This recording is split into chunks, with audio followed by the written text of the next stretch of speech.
ఉన్మాదం రాజ్యం వెళ్తా ఉంది. ఎక్కడ చూసినా పార్టీ లైన్ లో చూసినా డబ్బే, ప్రభుత్వ లైన్ లో చూసినా డబ్బే.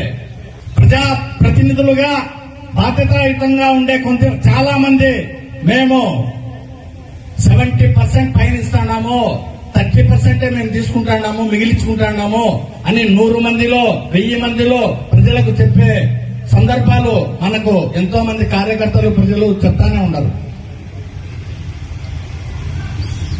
70% మేము పైన ప్రభుత్వంలో ఉండే పెద్దలకు ఇచ్చి 30% మేము మీ దగ్గర తీసుకుంటే లంచాలలో మిగిలించుకుంటున్నామని ప్రజాప్రతినిధులు బాహాటంగా వ్యాఖ్యానిస్తున్నారంటే ఈ ప్రభుత్వంలో ఈ పార్టీలో కొనసాగేదానికంటే బయటకు వచ్చేసేది మేలని చెప్పేసి నేను బయటకు వచ్చేసానని చెప్పి మీ అందరికీ తెలియజేస్తున్నా. మీ ప్రజాప్రతినిధులు ఎవరైనా సరే 164 మంది గెలిచినారు కూటమి ప్రభుత్వంలో. గెలిచిన 164 మందిలో ఎవరైనా సరే కాణిపాకానికి వచ్చి ప్రమాణం చేయగలరా ప్రభుత్వంలో అవినీతి జరగడం లేదని?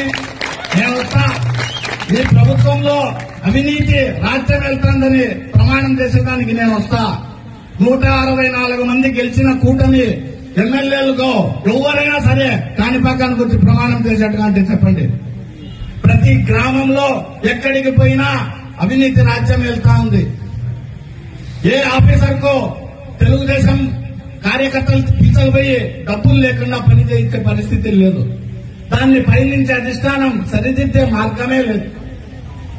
ఇటువంటి ఘోరమైన పరిస్థితుల్లో ఈ పొద్దు రాష్ట్రం ఉంటే అన్యాయంగా గత 4 సంవత్సరాలుగా జగన్మోహన్ రెడ్డి గారి మీద జరిగిన దుష్ప్రచారానికి ఏ మాదిరి సామాన్య ఓటర్ నమ్మినాడో ఆ నమ్మిన వాళ్లలో నేను కూడా ఒకడిని.